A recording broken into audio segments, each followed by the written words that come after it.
বৈষম্য বিরোধী ছাত্র আন্দোলনে যোগ দিয়ে গত ৫ই আগস্ট ঢাকার বাড্ডায় গুলিতে নিহত হন সোহাগ মিয়া।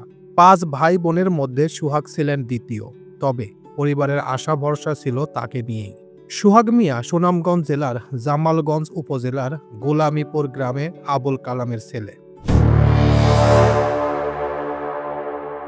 ৫ই আগস্টের আগে সোহাগের পরিবারের সদস্যরা ঢাকায় থাকলেও বর্তমানে সবাই গ্রামে থাকেন।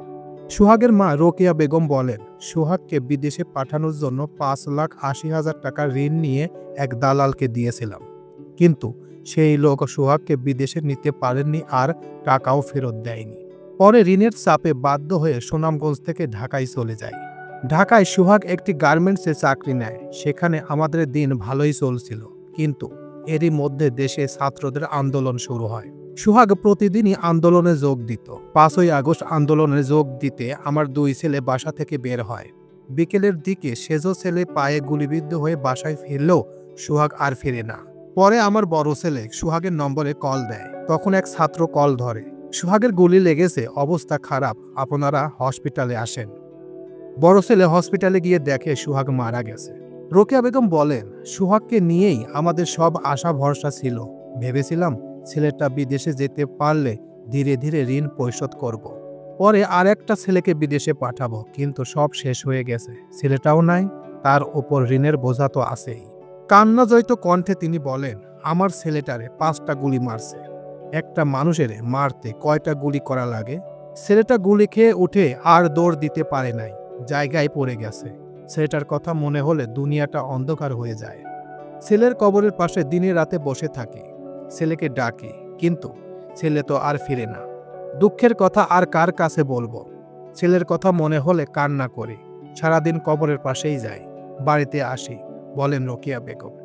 ছেলে হত্যার বিচার চেয়ে তিনি বলেন, আমার ছেলে যে কারণে জীবন দিছে, সেই বাংলাদেশ যেন আর ফিরে না আসে। দেশের মানুষ যেন স্বাধীনভাবে চলতে পারে। সোহাগ মিয়ার বড় ভাই বিল্লাল মিয়া বলেন, বৈষম্য বিরোধী আন্দোলনের শুরু থেকে আমরা ভাইয়েরা সম্পৃক্ত ছিলাম। ৫ই আগস্ট সরকার পতনের পর ২ ভাই শুভ ও সোহাগ সংসদ ভবনের দিকে যাওয়ার জন্য রওনা দেয়। বাড্ডা এলাকায় পৌঁছানোর পর পুলিশ এলোপাথারি গুলি চালায়। তখন সেজো ভাই শুভর পায়ে 2টি গুলি লাগে। সে আহত অবস্থায় বাসায় আসলে জানতে চায় সোহাগ কোথায়। উত্তর দেয় জানে না। তখন সোহাগকে কল দিই। একজন কল ধরে বলে, সোহাগের অবস্থা ভালো না, দ্রুত ইবনে সিনা হসপিটালে আসেন। গিয়ে দেখি সোহাগ আর বেঁচে নাই। তিনি বলেন, সোহাগ হত্যায় সাবেক প্রধানমন্ত্রী শেখ হাসিনার নাম উল্লেখ করে বাড্ডা থানায় একটি মামলা করেছে। মামলা দায়ের পর বিভিন্ন হুমকি ধুমকি পেয়েছি, তবে এখন আর হুমকি আসে না। বিল্লাল মিয়া আরও বলেন, আন্দোলনে যোগ দিয়ে গুলিবিদ্ধ সেজো ভাইয়েরা হাঁটা চলার অনেক সমস্যা হচ্ছে। অন্য কোনো কাজ করতে না পারায় বর্তমান অটোরিকশা চালাচ্ছে। জামালগঞ্জ উপজেলা নির্বাহী অফিসার ইউএনও মুশফিকুন নূর বলেন, শহীদ সোহাগ মিয়ার পরিবারকে আমাদের উপজেলার প্রশাসনের পক্ষ থেকে ১ লাখ টাকার অনুদান দেওয়া হয়েছে। এছাড়া জেলা প্রশাসক বলেছেন, নিহতের পরিবার যদি জায়গা দেখায় তাহলে একটি আবাসিক ভবন করে দেওয়া হবে। সুনামগঞ্জ জেলা সিভিল সার্জন ডক্টর জসিমউদ্দিন বলেন, বৈষম্য বিরোধী আন্দোলনে যোগ দিয়ে সুনামগঞ্জ জেলার 3 জন অন্য জেলার শহীদ হয়েছেন, আহত হয়েছেন 185 জন।